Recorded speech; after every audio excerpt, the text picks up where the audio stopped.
दोस्तों ये मूवी 2 अक्टूबर 2015 में रिलीज हुई थी और ये कहानी जो कभी ना हार मानने वाले एक लड़के की है जो कि अकेले ही मंगल ग्रह पे फंस जाता है। तो क्या वो धरती पे वापस आ सकता है या नहीं, चलिए इस मूवी के अंदर जानते हैं। दोस्तों मूवी शुरू होती है और हम नासा की एक टीम को मार्स पर देखते हैं जो कि एक किसी तरह की रिसर्च कर रही होती है। यहाँ समय दिखाया गया है 2035 और इन लोगों का मिशन होता है 31 दिन का, जिनमें से 18 दिन इन लोगों का मार्स पे खत्म हो चुके होते हैं। ये लोग काम के साथ साथ एक दूसरे के साथ एंजॉय भी कर रहे होते हैं, लेकिन एक दिन नासा की तरफ से इनको एक तूफान की चेतावनी मिलती है और जब ये तूफान देखते हैं तो बहुत ही ज्यादा खतरनाक होता है। अब ये देखकर कमांडर डिसाइड करते कि वो इस मिशन को रद्द कर देंगे, जिसके बाद सभी साइंटिस्ट अपने वापस स्पेसशिप में आ जाते हैं और इसी बीच तूफान और ज्यादा भयानक मोड़ ले लेता है और बहुत बड़ा मलबा इनके साथी मार्क के साथ टकराता है, जिसकी वजह से मार्क दूर जाकर गिर जाता है। सभी उनके दोस्त उनसे कांटेक्ट करने की कोशिश करते हैं लेकिन मार्क मिलता नहीं है। अब ये लोग ज्यादा देर तक तूफान में नहीं रुक सकते क्योंकि इनका जो स्पेसशिप होता है वो धीरे धीरे एक तरफ झुकना शुरू कर देता है, इसलिए इन्हें जल्दी करनी पड़ेगी, नहीं तो ये लोग यहीं पे फंस जाएंगे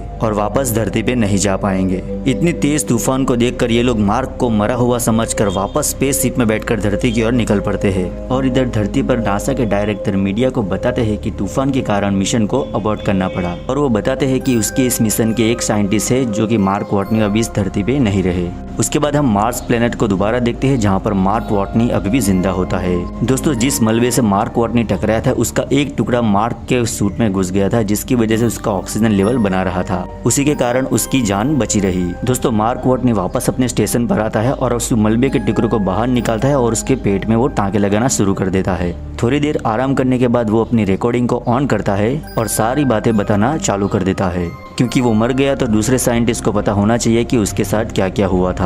सारी कैलकुलेशन करने के बाद वो बताता है कि यहाँ पे कोई रास्ता नहीं है नासा से कांटेक्ट करने के लिए और ये जो स्टेशन है वो 31 दिन के लिए बनाया गया था, उसके बाद वो यहाँ पे मर जाएगा और यहाँ पे ना उसके लिए पर्याप्त खाना है और ना ही पानी और ना ही सांस लेने के लिए ऑक्सीजन। उसके पास सिर्फ एक ही उम्मीद बची है कि मार्स का अगला मिशन जो कि 4 साल बाद होने वाला था, मतलब उसको 4 साल तक खुद को जिंदा रखना होगा और वो सोचने लगता है कि वो अपने आप को 4 साल तक कब तक जिंदा रख सकता है। लेकिन दोस्तों यहाँ पर मार्क वाटनी भी हार मानने वाला नहीं था, क्योंकि वो एक वॉटनिस्ट था। वॉटनिस्ट उसे बोलते हैं जो कि एक पेड़ पौधे के साइंटिस्ट होते हैं। तो मार्क प्लान बनाता है कि वो मंगल ग्रह के ऊपर खेती करेगा जिससे कि वो 4 साल तक वहाँ पर जिंदा रह सके।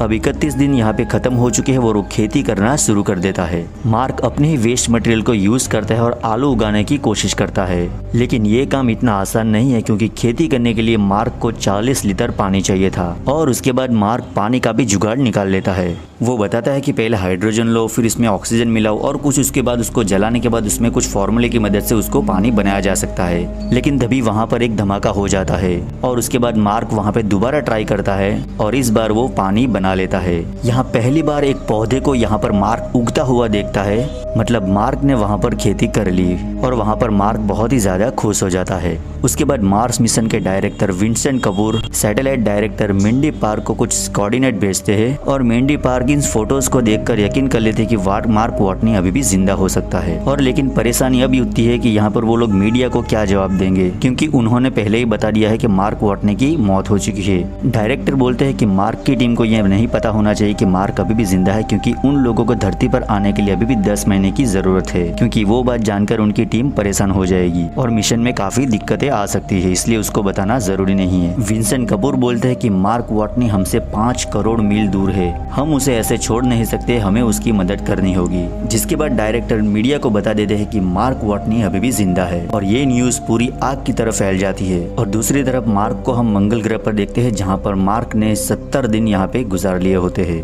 वो मार्क के अगले मिशन एरिस 4 पे पहुंचने की कोशिश करता है, लेकिन वो यहाँ से 3000 किलोमीटर दूर है, इसलिए वो बैटरी को दिन में चार्ज करता है और रात में सफर करने की कोशिश करता है। और इधर धरती पर सभी लोग उन्हें बचाने की प्लानिंग करने लगते हैं और दोबारा हम वहाँ पे मार्क को देखते हैं जिसने फाइनली मंगल ग्रह पे आलू उगा लिए होते हैं। लेकिन इसका कोई फायदा नहीं है जब तक कि मार्क नासा से कांटेक्ट ना कर ले। उसके बाद मार्क को एक प्लान सूझता है और वो एक डिवाइस को ढूंढना शुरू कर देता है। उस डिवाइस का नाम होता है बार्ट फाइंडर। उसके बाद वो डिवाइस मार्क को मिल मिल जाते हैं और वो उसे ठीक भी कर लेता है। और मार्क की इमेज देखकर विंसेंट कपूर को पता चल जाता है कि मार्क क्या करने की कोशिश कर रहा है और वो फ्लाइट लेके फाइनली कैलिफोर्निया पहुंच जाते हैं और 1997 वाली उसी बात फाइंडर वाली टीम से मिलते हैं जिसकी मदद से वो वापस मार्क के साथ बात कर सके, उनसे कांटेक्ट कर सके। सो गाइज यहाँ पे फाइनली कैमरे को घुमाकर यहाँ के वो लोग मार्क से कांटेक्ट कर लेते हैं और यहाँ पे एक प्रॉब्लम हो जाती है कि वहाँ पर वो लोग सिर्फ हाँ या ना में जवाब दे सकते हैं। इस तरीके से बात करने में लगभग 32 मिनट लग जाते थे एक मैसेज का रिप्लाई देने में। इस तरीके से तो वहाँ पे बहुत टाइम चला जाने वाला था। इस परेशानी से निकलने के लिए नासा वाले मार्क वाटने को एक सॉफ्टवेयर पैच भेजते हैं। उसके बाद मार्क वो सॉफ्टवेयर को रोवर के साथ जोड़ देता है ताकि वो नासा से मैसेज के जरिए बात कर सके और ये देखकर नासा के लोग बहुत ही खुश हो जाते हैं। बात करते करते मार्क वाटनी को पता चलता है कि नासा ने अभी तक उनकी जिंदा होने के बाद उनकी टीम को अभी तक नहीं बताई और उनको सही से सुनाता है। उसके बाद नासा वाले मार्क वाटनी की टीम को बता देते कि मार्क वाटनी अभी भी जिंदा है और मंगल ग्रह पे ही है और ये जानने के बाद टीम के लोग बहुत ही ज्यादा शॉक हो जाते हैं और कमांडर बोलती है कि मेरी ही गलती है, मैंने ही मार्क को वहाँ पर अकेला छोड़ दिया था। इधर नासा की टीम एक स्पेस शिप बनाने की तैयारी में लग जाती है जिससे वो मार्क को जल्दी से फूड की सप्लाई पहुंचा सके, जिससे वो 4 साल तक जिंदा रह सके। इस स्पेस को बनाने में 6 महीने लगने वाले थे, लेकिन डायरेक्टर के बोलने पर जल्दी से काम करने पर वो सिर्फ 3 महीने में वो बनाकर रेडी कर देते हैं। और आज ये स्पेस शिप का लॉन्च होने वाला है, लेकिन यहाँ पर एक समस्या आ जाती है और वो स्पेस शिप रास्ते में ही धमाके से उड़ जाता है और उसका मिशन फेल हो जाता है। और इधर हम देखते हैं कि मार्क के स्टेशन में भी लीकेज हो जाता है, तो इसलिए उसका स्टेशन भी धमाके से उड़ जाता है। इससे उसके सारे आलूओं की फसल खराब हो जाती है, मतलब वो और आलू वहाँ पे नहीं उगा सकता है। और मार्क को नासा का मिशन फेल हो जाने की खबर मिलती है तो वो और भी ज्यादा टूट जाता है और वो बोलता है कि मैंने हर परेशानी का हल निकालने की कोशिश करी, लेकिन लगता है कि मैं वापस धरती पे नहीं जा पाऊंगा।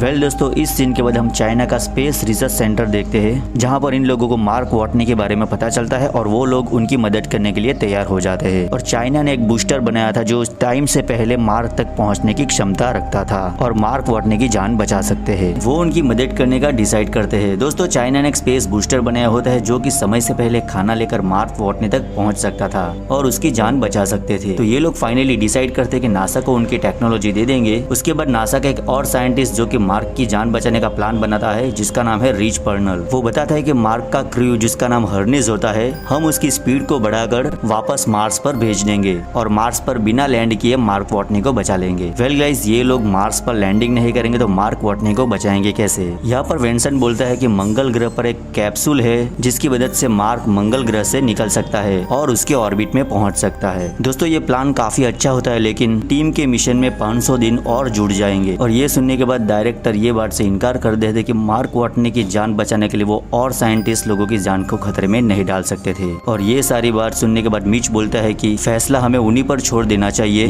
उसके बाद रिच सीक्रेटली हर्निस मिशन पर मैसेज भेज देता है कि वो मार्स को बचा सकते हैं। जब कमांडर को पता चलता है तो सभी लोग तैयार हो जाते हैं मार्क को बचाने के लिए, क्योंकि वो भी उनका ही साथी होता है। उसके बाद सक्सेसफुली चाइना का ये स्पेस बूस्टर लॉन्च कर देते हैं जिससे कि मार्क और उनकी टीम को फूड सप्लाई मिल सके। और इधर हम मार्क को देखते हैं जो कि काफी कमजोर हो चुका है। वो बहुत ही कम खाना खा रहा है कि लास्ट तक जिंदा रह सके और वो एरिस 4 की तरफ रवाना हो जाता है जहाँ पर उसे और एक शिप मिलने वाला था जिससे कि वो इस स्पेस पे जा सके। वो दिन में अपनी बैटरी को चार्ज करता है और रात में आगे बढ़ता रहता है और इसी तरह से वो एरिस 4 तक पहुंच जाता है। लेकिन यहाँ पर एक और समस्या आ जाती है। वेल गाइज, यहाँ पे समस्या ये होती है कि जिस शिप से मार्क वाटनी उड़ने वाला था वो बहुत ही ज्यादा भारी होता है, जिसके कारण वो अपनी टीम तक नहीं पहुंच पाएगा। जिसे हल्का बनाने के लिए उसकी सारी चीजें बाहर निकालनी होगी, यहाँ तक कि उसका सारा कम्युनिकेशन सिस्टम, सारी जो चेयर है, सारी जो विंडोज है, यहाँ तक कि ऊपर का पैनल को भी निकालना होगा, जिसकी वजह से उसको हाफ कैनवर से कवर करना होगा, जिससे कि ये सिर्फ हल्का हो सके